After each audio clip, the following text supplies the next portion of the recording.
what is this G20? How it is important for us? This year it becomes very significant because we, as India has been given the presidency of this G20 summit. Now, हम कैसे G20 में अपना योगदान दे सकते हैं? Can we do something? Can we, as a lawyer, as a student, can we do something to in this G20 countries? For that we need a good communication skill. But in India we can practice any language, whatever we prefer. But can we do the same thing to the other countries? No, we need to know the legal language which is prevalent in every country and which is only English. And as we know that we hardly are equipped with this language. अगर हम English हमारे पास नहीं रहेगा तो हम कभी communicate ही नहीं कर सकते हैं, फिर हम प्रैक्टिस कैसे करेंगे, वहाँ की कंट्री के लॉ कैसे जानेंगे? You need to have a good communication skill. Even in India, if you want to practice in Supreme Court, you need to have a very good communication skill, without which you cannot sustain anywhere.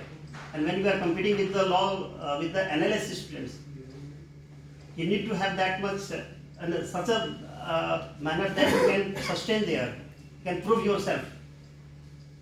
So for that, what all are required? That you have to develop, that you have to, in the course of time, many students, many of you are in the final year, many of you are in the 3rd year, 5 years, 7 years, 7th semester. And you have to develop in the course of period. You have to do more and more internship. You have to participate yourself in the moot court competitions. If you are not participating, please do. आपकी जो बोलने की क्षमता होगी ना, वो आपको develop कराएगा, आपको आपका जो हेजिटेशन है that have to be removed. वो कैसे रिमूव करेंगे ये आपको सोचना होगा. मूट कोर्ट में ज़्यादा पार्टिसिपेट करें. आप आजकल कई जैसे इम्यून करके आता है, वो मॉडल यूनाइटेड नेशंस आते हैं. पता नहीं आप लोग कितने अवेयर हैं, I don't know. But this days lot many things are happening which in our times it was not there. Model United Nations आप लोग अगर यूज करेंगे, अगर आप उसमें पार्टिसिपेट करेंगे तो आपकी स्पीकिंग पावर आ जाएगी. आपको ये समझ आ जाएगा कैसे हमें टाइल्स पे खड़े होकर बोलना है. क्योंकि when you practice you need these skills. आपकी हेजिटेशन नहीं होनी चाहिए. आप में कितने लोग हैं प्रैक्टिस करना चाहते हैं, I don't no. Many of you must be knowing about the judicial system कि मैं जुडिशरी में चला जाऊंगा या चले जाऊंगी, या आप जॉब ज्वाइन करना चाहोगे. But as a lawyer when you become a LLB degree holder, the first thing comes as a practice. Maybe many person may agree, may not agree, that's their choice. But the thing is, as a lawyer, as a LLB degree holder, you should know the law. You should know how to use it. Law जानना एक बात होती है, लेकिन उसको कैसे use करेंगे, कैसे बेनिफिट करेंगे, that's another art. This is called an art of advocacy that you need to know. ये एस्पेक्ट होता है जो आपको समझना होगा कि how to develop this thing. Now there are not many things which you can help it in your life. Like earlier there was hardly people, the parents used to guide the student to go to law, to do law. Law कौन करते थे? जिनके पास कोई vision नहीं होता था वो law करने चले जाते थे, क्योंकि उनके पास कोई ऑप्शन नहीं होता था. अब वो सिस्टम बदल रहा है. अब हमारे पास क्लैट के बाद सीधा आप लॉ में आ सकते, +2 के बाद. उस समय नहीं होता. अब people are taking by choice. Even myself I am a default lawyer. By default I choose this thing and I can do this profession. तो ये दौर बदल गया है. पहले का दौर क्या था कि बस पहुंच जाते थे, हम लोग लॉ कर लेते थे और धीरे धीरे कैरियर आगे बढ़ाते थे. अब के दौर में क्या है, अब हमें एज ए चॉइस हमें चूज करते हैं. तो when we are choosing it as a choice, we need to do it very strongly, very passionately. Career की अब हमारे पास काफ़ी ऑप्शंस भी हैं, पहले नहीं होते थे. शायद आप लोगों को पता होगा, advocate and record supreme Court में जो मतलब आप you have to pass exam, उसके उसके क्या क्राइटेरिया है? Do you have any idea? Anyone of you? You need to practice 4 years anywhere in India.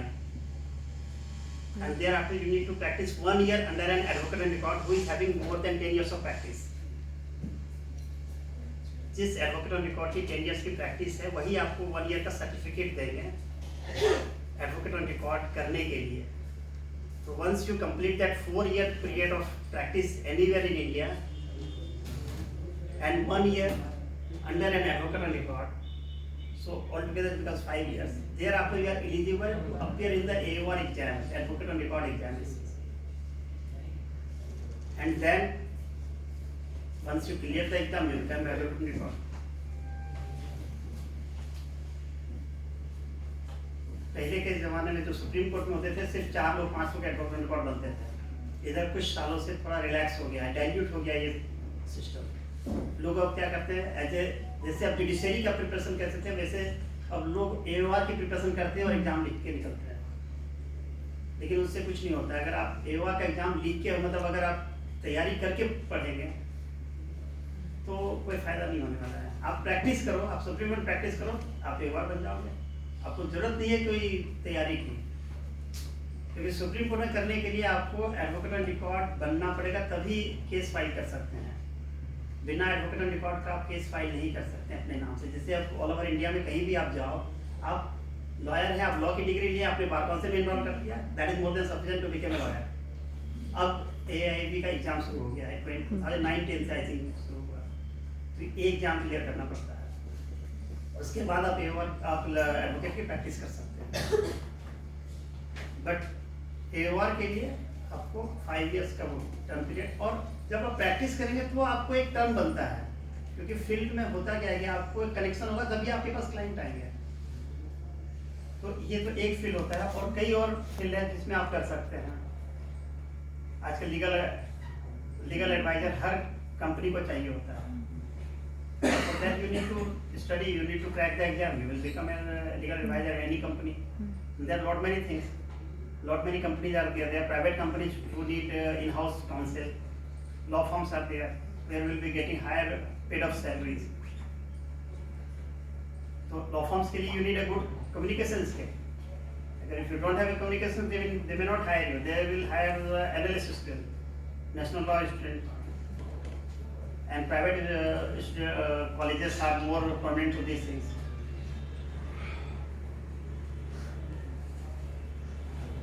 Even you have judge advocate council. There is in army also there is a judge. I think.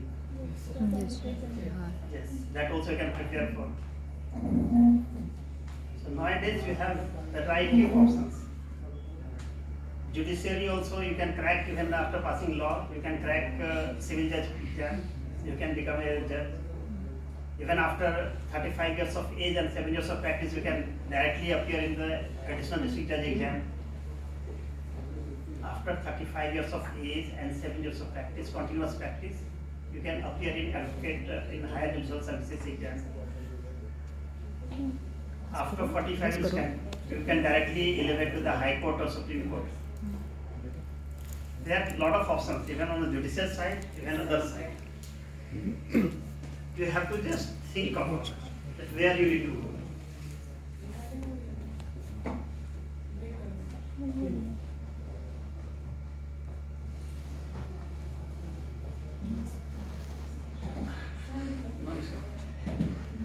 No, you all have to decide that where you need to go.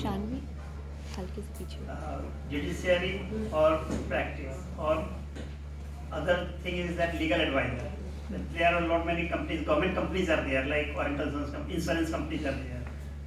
Everybody needs their legal advisor, and now this is mandatory also for every company to keep lawyer as their in-house lawyer. Where the private companies are keeping it, and they are paying also good salaries. So this all is like you have to decide it in hand. And teaching line is always there, that is open to everybody, so I don't need to impress on that. If you have any queries, you may ask. Because basically, I'm not giving any lecture on any kind. This is kind of interaction.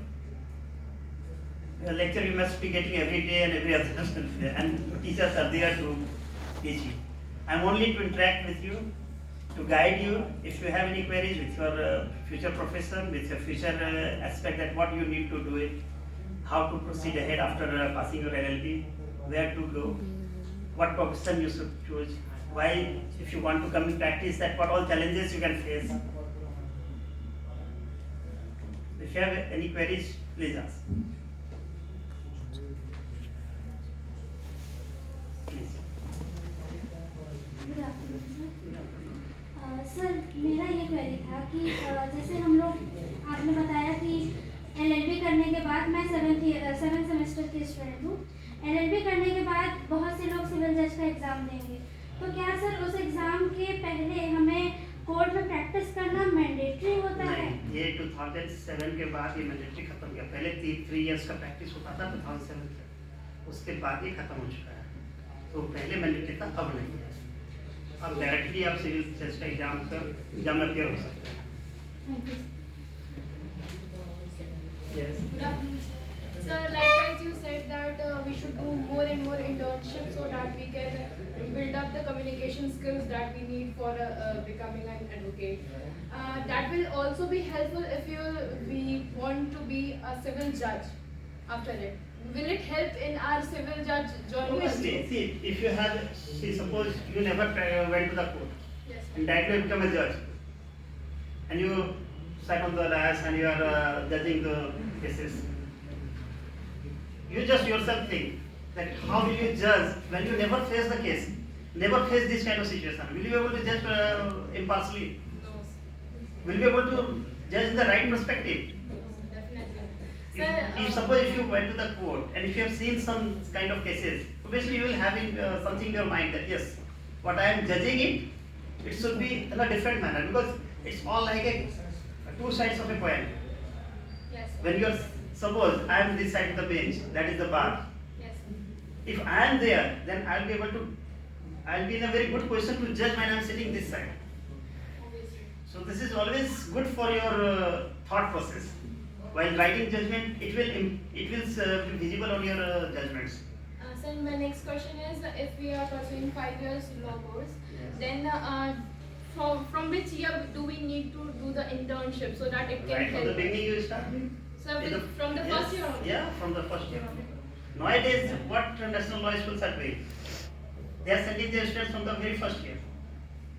No, only difference will be that when you start from the first year when you go for internship, you will not pay any attention. आप zero attention देंगे आप internship में, लेकिन आपके mind में कुछ तो चलता रहेगा, मैं यहाँ पे आया हूँ करने के लिए, आई हूँ इंटर्नशिप करने के लिए, कुछ तो समझ आएगा। सेकेंड ईयर में आपका वो थॉट काफी अच्छा हो जाएगा।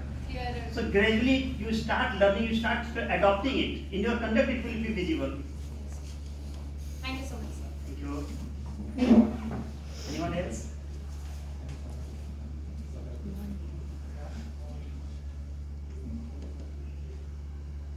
Yes.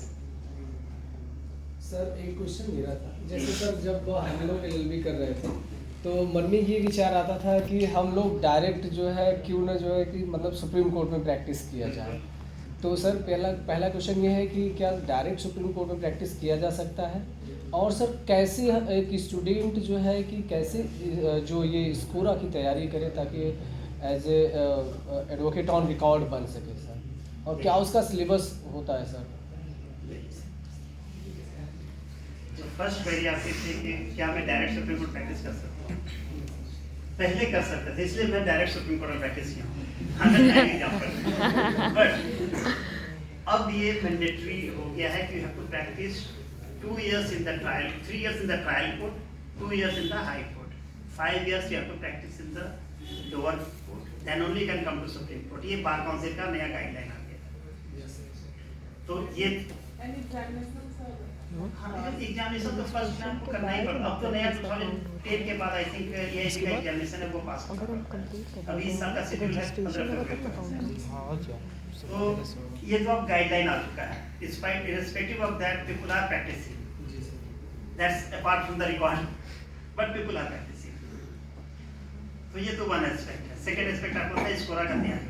देखिए स्कोरा क्या होता है, advocate on record, supreme court advocate record association. SCORA क्या है, अगर आप प्रैक्टिस करके आप एग्जामिनेशन की तरह उसको लिख के पास करेंगे ना, तो वहाँ पे जाके हाई प्रोफाइल क्लर्क बनेंगे और कुछ नहीं होगा। एओआर बनने के बाद भी, क्योंकि आपके पास आपको नॉलेज, किताबी कीड़ा का नॉलेज होगा, किताबी नॉलेज होगा। स्कोरा क्या है, सुप्रीम कोर्ट, एओआर क्या है, एडवोकेट ऑन रिकॉर्ड क्या है, आप प्रैक्टिस करके आप उस प्रोसीजर को समझते हैं। अभी क्या दौर चल रहा है, पिछले 2-3 सालों से क्या सुप्रीम कोर्ट में चल रहा है, उसकी तैयारी लोग करवा रहे हैं, एओआर की तैयारी करवा रहे हैं। अब एओआर की कोई तैयारी करेंगे तो एओआर का प्रैक्टिकल नॉलेज तो होगा नहीं किसी को। आप क्या करेंगे, सीधा जज की तरह एग्जामिनेशन पढ़े और सीधा एक जज बन गए और आपने जजमेंट देना शुरू कर दिया। यहाँ तो आपको, यहाँ जज क्या होगा, आपके पास केस आया, आप डिसाइड कर रहे हैं, लेकिन एओआर के पास केस नहीं आ रहा है कोई। आप एडवोकेट ऑन रिकॉर्ड बन भी गए तो what is the guarantee that client will come to you? Client may not approach you. That's all depends on your public relation. Advocacy में तो सबसे बड़ा चैलेंज क्या है कि आपके पास कोई केस, कोई क्लाइंट आपके पास बैठा हुआ नहीं है कि आपको देगा कि आप लॉयर बन जाओ आपको केस देंगे। ऐसा नहीं है, आपके अपने फादर आपको नहीं देंगे। फर्स्ट थिंग है, वकालत में कोई किसी का सगा नहीं होता है। आपके अपने रिलेटिव आपको केस नहीं देंगे, अभी नया बच्चा अभी क्या करेगा, मेरा केस करवा देगा, तो कोई आप पे बिलीव नहीं करेगा। आपको you have to prove yourself that yes, I am eligible advocate, I can get favorable judgment for you. This is what is important, your confidence level, your working style, your approach to achieve a particular case, to deal with a particular case, that is required. आपको कोई believe नहीं करने जा रहा। What is the advantage of as a lawyer? Advantage means मतलब जब हम लोग लॉ करने में आते हैं ना, सबसे पहले एक सपना होता है जज बनेंगे। कोई ये नहीं चाहता कि हम लॉयर बने, क्योंकि लॉयर बनने में क्या है, क्या इम्पोर्टेंस है सर, उसका अपना एक अलग चार्म बिल्कुल, होता है, बिल्कुल। जो बहुत इम्पोर्टेंस है। बिल्कुल। अब ये जानना चाह रहे हैं बिल्कुल कि आप उस जगह पे हो तो आप क्या feel बिल्कुल करते हो? बिल्कुल। मैं इसीलिए मैं पर्सनल मैं इसीलिए लेक्चर पे नहीं, मैं इसी पे डिस्कशन कर रहा है। इसके लिए भी इंकरेज करिए कि लॉयर बिल्कुल। बने हमारे बच्चे सब जज ही आज बने। मंडे है, सुप्रीम कोर्ट में मंडे बहुत प्रोमिनेंट दिन होता है, किसी भी दिन, किसी भी मंडे फ्राइडे मिसलेनियस, और सुप्रीम कोर्ट में 3 कैटेगरी का हियरिंग होता है, मिसलेनियस हियरिंग, रेगुलर हियरिंग और नॉन मिसलेनियस डे। आज मिसलेनियस हियरिंग में कोई भी सुप्रीम कोर्ट का एक बार सुप्रीम कोर्ट नहीं छोड़ता है। मैं अपनी कंफर्ट जोन में मैं आराम से बाहर निकला हूँ। क्यों? ऑनलाइन हियरिंग चल रही है, मैं आराम से बाहर हूँ, मैं काम खत्म कर दिया। क्या किसी और प्रोफेशन आप कर सकते हो? You have to take vacation, you have to take छुट्टी, you can't do it here. यहाँ पे आप, you are master of your case, you are master of your profession. ये सबसे बड़ी प्लस पॉइंट है। आप, हाँ, चैलेंजेस बहुत ज्यादा है। चैलेंजेस ये है कि आज आपने बात किया, क्लाइंट आपसे बात हुई, अगले मिनट किसी और से स्विच ओवर कर लेगा। इसी चैलेंज को देखने के लिए कोई भी आदमी चाहता है कि मैं सिक्योर जॉब चाहता हूँ। यहाँ कोई सिक्योरिटी नहीं है, यहाँ पे आपका जो टैलेंट है वही सिक्योरिटी है। आप कितना फास्ट काम को दे सकते हो, कितना फेवरेबल जजमेंट लोगे, वही है। आज आप देखते जजमेंट आपने फेवर में ले लिया, गारंटी नहीं कोई क्लाइंट आपके साथ रहेगा, वो अगले दिन वो किसी और को स्विच ओवर कर सकता है। ये सबसे बड़ा चैलेंज है कि to keep that client with yourself. अगर आप नहीं कर सकते हैं तो बस। और यहाँ पे अगर आप टाइम पे नहीं देंगे, कितना भी कोई बड़ा एडवोकेट होगा, किस समय उसका पासा पलट जाएगा कुछ नहीं कह सकते। कोई क्लाइंट उससे हट के किसी और के पास चला जाएगा, कोई कुछ नहीं कर सकता। आप भी नीचे बता रहे थे कि जो मैंने अपना कंप्लीट किया तो मुझे डायरेक्ट जाना था इसी लाइन में। नहीं, मैं उसका मेरा मन था मैं जुडिशरी में जाऊँ।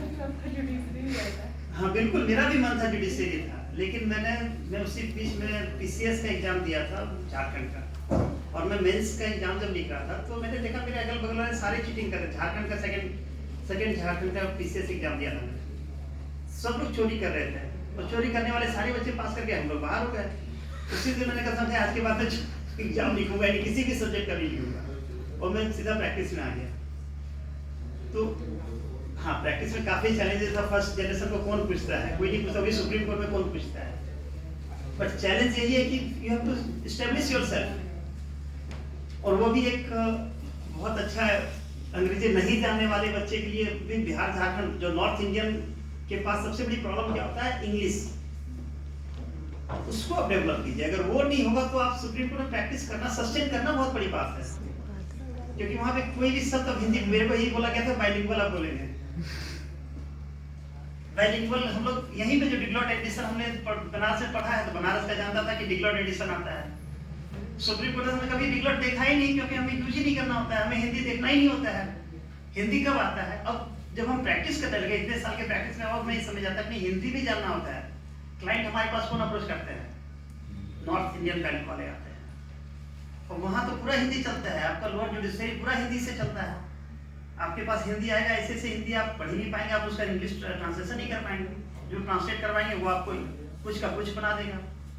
आप उसका कैसे, आपको अगर हिंदी नहीं पता हो तो आप उसका कभी कैसे नहीं इसी से ड्राफ्ट कर सकते हैं। ये भी एक चैलेंज है। अभी नए बच्चे जितने आ रहे हैं वो सारे के सारे को हिंदी का मैं आपके सारे का ट्रांसलेशन कर दूं, तो नहीं सर, हमने कभी देखा ही नहीं था। ये बहुत बड़ा चैलेंज है। और अभी कई जजमेंट सुप्रीम कोर्ट में आ चुके, कई कॉस्ट लग चुका है। जो जजमेंट होता है जिसको हम चैलेंज करते हैं, उसकी जो ट्रांसलेक्शन आता है उसका अर्थ का अर्थ किया हुआ होता है। जो मीनिंग निकलना हो मीनिंग निकलता नहीं है, तो कोर्ट गुस्सा जाती है, जज गुस्सा जाते हैं कि आपने ट्रांसलेशन देखा नहीं। वो किसी एडवोकेट के पास इतना टाइम होगा कि हर एक पेज का ट्रांसलेशन वो चेक करता है, और खुद तो वो करेगा नहीं, कभी नहीं करेगा, वो किसी ट्रांसलेटर को देगा। तो इसलिए जानना आपको ये भी चीज है, बट अपार्ट फ्रॉम दिस आपको अंग्रेजी बहुत अच्छी होनी चाहिए, आपकी कम्युनिकेशन स्किल बहुत अच्छी होनी चाहिए, नहीं तो कॉम्पीट नहीं कर सकेंगे। तो ये इम्पोर्टेंट है। आप बनारस कोर्ट में बहुत अच्छा प्रैक्टिस कर लेंगे, कोई दिक्कत नहीं होगा, लेकिन जैसे ही आप हाई कोर्ट जाएंगे आपको प्रॉब्लम शुरू हो जाएगा। जैसे ही आप हायर कोर्ट्स में जाएंगे आपको प्रॉब्लम होगा। तो you need to have all the languages, English Hindi तो आपकी बहुत अच्छी होनी चाहिए। चैलेंजेस तो हर जगह रहता है, चैलेंज को आपको फेस करना पड़ेगा। अगर अच्छे लॉयर बनना है तो आपको face the challenges. Sir basically establish होने सर दो सवाल हमारा है। एक तो development of democracy through G20, role of lawyers. Role of lawyers sir, G20 में लॉयर्स की भूमिका क्या है, क्योंकि 2023 भारत G20 की अध्यक्षता कर रहा है, उस परिप्रेक्ष्य में सर थोड़ा सा उत्तर हमें चाहिए। दूसरा सर, एक आपने बात कहा मिसलेनियस वर्क, खासकर मंडे डेट आपने नाम लिया कि मिसलेनियस जिस दिन वर्क रहता है या मंडे को, कोई युवा उस दिन छोड़ना नहीं चाहता है। तो 60 साल के बाद वाले वकील वो किस दिन रहते हैं? आपने मेरा शब्द को गलत आपने नहीं मैंने एवार कोई नहीं छोड़ना चाहता है, ये मैंने बोला था, आपने युवा समझ लिया। एवार जो एडवोकेट रिकॉर्ड होते हैं वो इसलिए मंडे फ्राइडे नहीं छोड़ना चाहते हैं, क्योंकि मंडे फ्राइडे बिजनेस वर्क में हर कम से कम एक कोर्ट में 50-60 केस लगे रहते हैं, तो उनके केसेस रेगुलर रहते हैं, इसलिए नहीं छोड़ना चाहते हैं। और जो G20 का है, बेसिकली G20 का देखिए, अभी लॉ फॉर्म्स इंडिया में एंट्री करने जा रहा है, कई डिस्कशन चल रहा है, पिछले 10 ईयर से ये डिस्कशन चल रहा है, और बार काउंसिल ने ये बोल रखे हैं कि हमें लॉ बनाना पड़ेगा, रूल्स गाइडलाइंस फ्रेम बनाने पड़ेंगे, तभी लॉ फॉर्म की एंट्री होगी। Section 47 Bar Council of India Act का कहता है कि no foreign national can be taken into Indian, अगर इंडिया में उनको प्रैक्टिस करने का एडमिट किया जाए तो उन्हें रेसिप्रोसिटी बेसिस पे ही किया जा सकता है। लॉ फॉर्म्स की एंट्री अब होने जा रही है, लेकिन हमारा जो एक्ट कहता है ना, एक्ट में सेक्शन 7(1) आपको कहता है कि that India can admit any foreign lawyers only when if that country also allows our person to admit as a lawyer. तो रेसिप्रोसिटी प्रिंसिपल पे ही चल सकता है।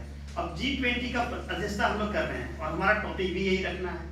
तो G20 तभी हो सकता है जब हमारे लॉयर, हमारे लोग इतने एडवांस हों, और आजकल आर्बिट्रेशन चल रहा है।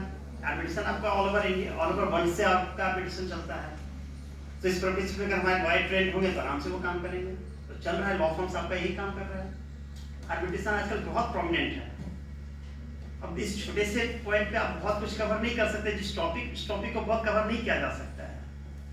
जो टॉपिक है ये काफी वाइड टॉपिक है। अब आज के डेट में लॉ फॉर्म्स और आर्बिट्रेशन, ये ऐसा दो सब्जेक्ट, मीडिएशन अभी नया कॉन्सेप्ट आ रहा है। I am a trained mediator also.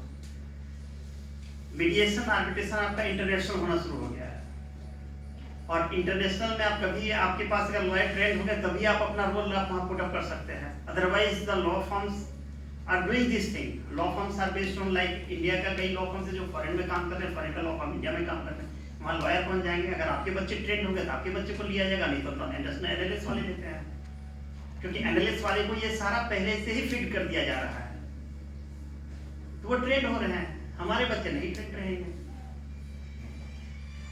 हमारा रोल तो बहुत है, but we have to equip with that aspect. ठीक है sir, thank you. Anyone else?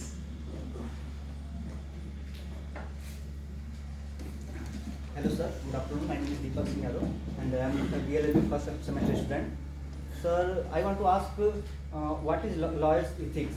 Like why as a lawyer we need to represent a man like Ajmal Kasab, though we know he was the biggest criminal of the nation and of mankind. Like why as a lawyer we need to represent a man like them or terrorist, and also we see in many cases like in Nirbhaya case we represent the culprit of lawyers. Many lawyers represent the culprit of Nirbhaya case. Right question.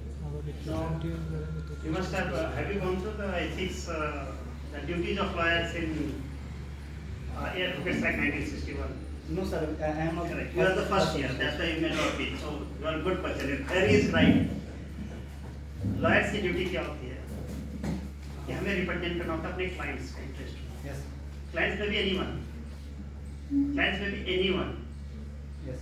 अब जैसे अभी sir ने पूछा कि G20 में अगर आप पाकिस्तान भी आपकी कंट्री होगी और मान लिया आपको फॉरेन ICJ पे जाना हो, तो इंडिया भी पाकिस्तानी लॉयर को रिप्रेजेंट करवाते थे, उनके थ्रू रिप्रेजेंट करवाते थे ICJ में, इंटरनेशनल कोर्ट ऑफ जस्टिस में। लॉयर्स की ड्यूटी है to safeguard your clients rights. He may be anyone, he may be anyone. वहाँ एथिक्स नहीं रहता। वहाँ एथिक्स हमारा सिर्फ इतना, हमारे क्लाइंट्स के प्रति हमारा एथिक्स क्या कहता है। अगर हमने ब्रीफ लिया है, हमने दीपक यादव का हमने ब्रीफ लिया है, तो I should be loyal to my clients, I should not be loyal to the opposite side. He may be Ajmal Kasab, he may be Nirbhaya case accused, he may be anybody. हम अपने क्लाइंट्स के प्रति हमारा सही होना चाहिए। हाँ, मोरल क्या कहता है कि क्या सही है क्या गलत है। अगर हम सही चीज को, अब क्लाइंट्स, अब सपोज कोई मर्डर करके हमारे पास आ गया, हमें पता है कि उसने हमें बता दिया, क्योंकि कहा जाता है कि don't hide from your client, from your advocates. कि उस क्लाइंट को यही बोला जाता है कि आप अपने एडवोकेट को सब कुछ सही बताएंगे। अब एडवोकेट्स को सही नहीं बताएंगे तो how will your advocates safeguard you. तो आप अपने क्लाइंट से प्रति आपका एथिक्स होना चाहिए कि आप वो जो बताए वो प्राइवेसी मेंटेन कीजिए और आप उसको सेफगार्ड कीजिए, उसका आर्ग्यू कीजिए उसके सही से। लेकिन ये नहीं कहता कि नहीं मैं लूंगा ही नहीं लेंगे तो ये एडवर्सरियल सिस्टम है। और दो लॉयर्स कभी आपस में फाइट भी नहीं करते हैं। एडवर्सरियल सिस्टम इसी को कहते हैं। भाई हम एक दूसरे को पता है कि हमारा क्लाइंट से क्या क्या है, अब हमें तो अपने क्लाइंट से सेफगार्ड करना है। अब उसने क्या क्या नहीं किया, that is his doings, good doing or bad doing, whatever he has done it. No, he's paying fees and to support his client, his things. That's all. Thank you. May I ask a question from in the topic I am reading about UCC. What will the UCC represent? Universal Civil Code. Uniform Civil Code. की difference क्या होगी, वो किस customs को ज़्यादा बढ़ावेंगे, किस tradition को? ये टॉपिक नहीं है। ये आप अपने टीचर से पूछेंगे तो अच्छा रहेगा। Was it related to copy? Yes. G20 role of lawyers career, अपने कैरियर से रिलेटेड भी आप कैसे आप कैरियर एडवांसमेंट लीगल फील्ड से आप पूछ सकते हैं कोई भी क्वेश्चन। ठीक है, ह्यूमन राइट्स संबंधित प्रॉब्लम आ रहे हैं और क्रिमिनल लॉ संबंधित प्रॉब्लम आ रहा है। मान लीजिए किसी भी सुप्रीम कोर्ट में जैसे आप कर रहे हैं प्रैक्टिस, तो ह्यूमन राइट का मतलब लॉयर बनना है, ह्यूमन राइट से रिलेटेड या क्रिमिनल लॉ से रिलेटेड, उसके लिए LLM करना जरूरी। जैसे ह्यूमन राइट से LLM होता है, क्रिमिनल लॉ से LLM होता है, तो उसके लिए LLM का जो टॉपिक है ना, कोई बात नहीं, है स्पेशलाइजेशन होता है ना LLM कोई बात नहीं। आप उसके बाद LLM करने के बाद फिर एजुकेशन में आता तो क्या बेनिफिट मिलेगा कि नहीं बेनिफिट मिलेगा। आपको क्या लगता है? What is your answer? जैसे एलएलबी के बाद प्रैक्टिस लोग करते हैं, एलएलएम नहीं करते हैं, बिल्कुल। एलएलएम करने के बाद फिर आएंगे बिल्कुल, एक सब्जेक्ट से लेके आएंगे या ह्यूमन राइट्स या तो क्रिमिनल लॉ। उससे क्या हो जाएगा? तो ये पूछना चाहते हैं कि मतलब उसका बेनिफिट मिलेगा कि नहीं मिलेगा? ये बेनिफिट ऑब्वियसली मिलेगा, आपकी नॉलेज बढ़ेगी, आपका ड्राफ्टिंग में वो स्किल दिखेगा। अगर एक एलएलबी करके सिंपल है, कोई बात नहीं, कोई बात नहीं। थोड़ी ना कि पीजी में तो उसका एडवांटेज आप प्रैक्टिस करने के लिए आते हैं, लॉ करके प्रैक्टिस कर सकते हैं, ये मिनिमम रिक्वायरमेंट्स है कि आपने लॉ किया, आप प्रैक्टिस में आ गए, राइट? आप एलएलएम करके आए, तो एलएलएम में आपकी जो नॉलेज है वो बढ़ गया, अभी यहाँ तक था, अभी इतना हो गया, वो आपका झलक आएगा आपके ड्राफ्टिंग में आएगा कि आप उसमें कुछ डिस्पोजल पुट अप करेंगे, आपका पर्सनल ऐड होगा, आपका प्रोफाइल। वही पूछना था, जैसे संविधान हमारा बन रहा था ड्राफ्टिंग करने के लिए अम्बेडकर के आए थे, एलएलबी तो बहुत सारे किए थे, बिल्कुल। लेकिन ज्यादा पढ़े लिखे तब तक ड्राफ्टिंग कर पाए सिर्फ यही पॉइंट नहीं था, हो सकता है कुछ और उसमें उनमें खूबी दिखी गई होगी, तभी तो उनको डिग्री तो वो उनके पास हो जाती थी ना, जिस संविधान सभा में जो भी सदस्य थे उनके अलावा वो बहुत ज्यादा पढ़े लिखे थे, उसके अलावा बहुत कम थे। डिग्री, कई डिग्री तो उन्होंने बाद में भी ली थी। they are not selected from their degree ना। वो डिग्री से सेलेक्ट नहीं हुए थे, वो तो कई डिग्रियां उन्होंने बाद में भी ली थी, ऐसा तो है नहीं, वो तो सिर्फ आपकी प्रोफाइल को ऐड ऑन करेगी, आप जितना नॉलेज बढ़ाएंगे वो आपकी प्रोफाइल को ऐड ऑन करेगी, that's all। But even Ram Jethmalani का डिग्री आप देखेंगे, सिर्फ एलएलबी मतलब टॉप मोस्ट लॉयर रहे, टॉप मोस्ट जूरिस्ट रहे, इसलिए जरूरत आपका बेसिक एलएलबी है, आप प्रोफाइल ऐड ऑन करते जाइए, that is your sweet meet, आपको चॉइस है, आप करते जाइए। बट बेसिकली आप सिर्फ एलएलबी करके प्रैक्टिस कर सकते हैं, if you have a good communication skill, good PR, practice में क्या चाहिए? पब्लिक रिलेशन आपकी कितनी स्ट्रांग है, आपकी लोग से कनेक्टिविटी कितनी अच्छी है।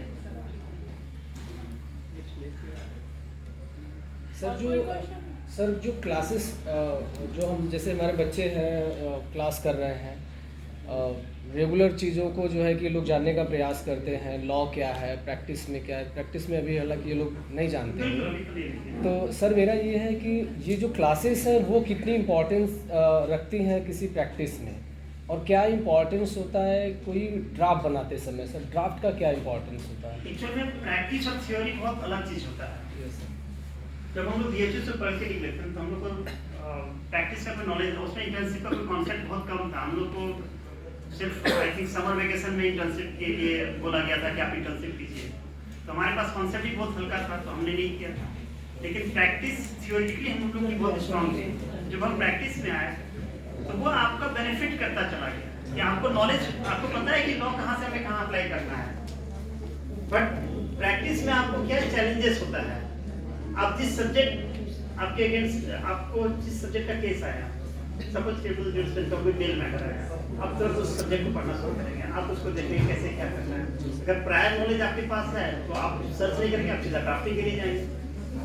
तो अगर आप ड्राफ्टिंग का क्लासेस हो तो बेस्ट है। आप साइटेशन पे कभी बच्चों को साइटेशन पे सिखाइए कि साइटेशन कैसे होता है, आप जो जजमेंट को रेफर किया जाता है। अगर आपने गुप्ता सर का क्लास किया होगा, पता नहीं आपके किस टाइम पे पढ़ाया, गुप्ता सर साइटेशन पे हम लोग एक क्लास लेते थे और प्रैक्टिस में वही काम आता था। साइटेशन में क्या है, कोई जजमेंट को सपोज 5 मिनट पढ़ना, कैसे पढ़ोगे? Do you have any idea? Citation क्या होता है? सर जो कोर्ट अपने जजमेंट में डिफरेंट ऑर्डर्स, डिफरेंट जजमेंट को, प्रीवियस जजमेंट को कोट करती है सर, वो साइटेशन है। जैसे जो जर्नल्स, जो मेन जर्नल्स होते हैं, अपने किसी जजमेंट को कैसे रेफर किए जाए, कोई ना कोई, जैसे एससीसी है, supreme court cases, AIR, SCC, SCR, supreme court rules, supreme court rules, कई तरह के जो जजमेंट्स हैं वो अपना अपना साइटेशन देता है। तो कई जजमेंट्स होता है जिसमें हेड नोट्स रहता है, कहीं पे आपका फुट नोट्स, कहीं पे आपका मेन जजमेंट है, तो कोई 5 मिनट में पढ़ सकता है। कभी आप कोर्ट में गए, आपके पास 5 मिनट का ही टाइम है, आपको पता है कि कोई नया जजमेंट आ गया उस टॉपिक पे, आपको पता नहीं है, तो आप उसी को पढ़ के तुरंत गए, आपने वो पुट अप कर दिया जज के पास, तो आपको एक बेनिफिट मिल गया। या अपोजिट साइड में पुट अप, आपने नहीं, मुझे पता है, तो वहाँ पे आपको एक पॉजिटिव एस्पेक्ट मिला।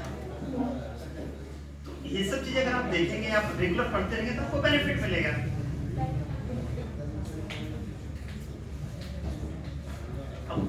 ये अगर सपोज कभी आपको कोई जजमेंट को रेफर करना हो या सर्च करना, सर्च इंजन कितना स्ट्रॉन्ग है आपका, ये आपका काम का चीज होता है।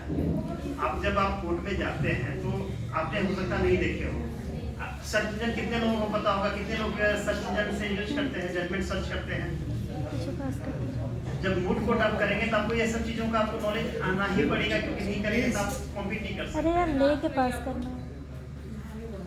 अब जब मूड कोर्ट में जाते हैं तो आपको पूरा तैयार करना पड़ता है, कंपेंडियम तैयार करना पड़ता है। आपने मूड कोर्ट कोई फेस किया है? किसी ने नहीं? प्रैक्टिस जरूर। तो आपको पता ही नहीं होगा वो। एक्चुअली सर नेक्स्ट ईयर में मूड कोर्ट है। बिल्कुल ये रखिए, मूड जी कोर्ट एकदम इंटर्नशिप आप लोगों ने कितने लोगों ने किया है? आपने किया है, कहाँ से किया है? फ्रॉम चंदौली। चंदौली। क्या सीखा आपने? सर मैं कुछ ज़्यादा नहीं, जब तक छुट्टी था तब तक ही मैंने बेसिकली बयान देना और किसी केस को जैसे कि कहीं भी जैसे किसी ने घर पे किसी का वो क्या कहते हैं हड़प लिया हो और वहाँ से तो एसपी ऑफिस जाके कैसे किसी फाइल में से दूसरे स्टेशन पे भेजते हैं। हाँ, और अगर वहाँ से भी नहीं सुनवाई हो रही है तो फिर कैसे किसी और कोर्ट में जाती है किसी। ठीक है, कम से कम बेसिक स्तर की चीजें आपको पता है, तो एटलीस्ट ये औरों में नहीं पता है, यही इंटर्नशिप करने का बेनिफिट है। एटलीस्ट बेसिक स्तर का तो चीजें पता है कि हाँ जी पहले केस जाएगा तो कहाँ से कहाँ पुटअप करवाना है, कहाँ नहीं करना है। तो जहाँ तक ड्राफ्टिंग की बात आप कर रहे हैं, ठीक है, थैंक यू। ड्राफ्टिंग आपको प्रैक्टिस की चीज है।